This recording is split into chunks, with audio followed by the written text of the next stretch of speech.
How to get the VHS effect or the retro filter on TikTok. Hi guys, in today's video I'm gonna show you how to get VHS effect or the retro filter on TikTok. So first thing you're gonna do is go to TikTok application. Now choose the options with the plus at the center. Now you can see that option that says effect, tap on there.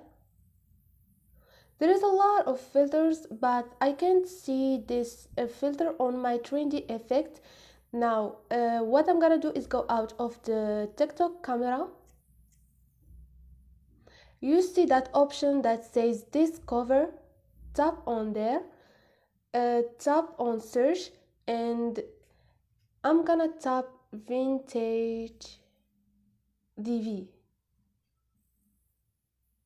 You're gonna see the effect at the first, but if you can see the effect, choose one video and you can see vintage TV at the video, tap on there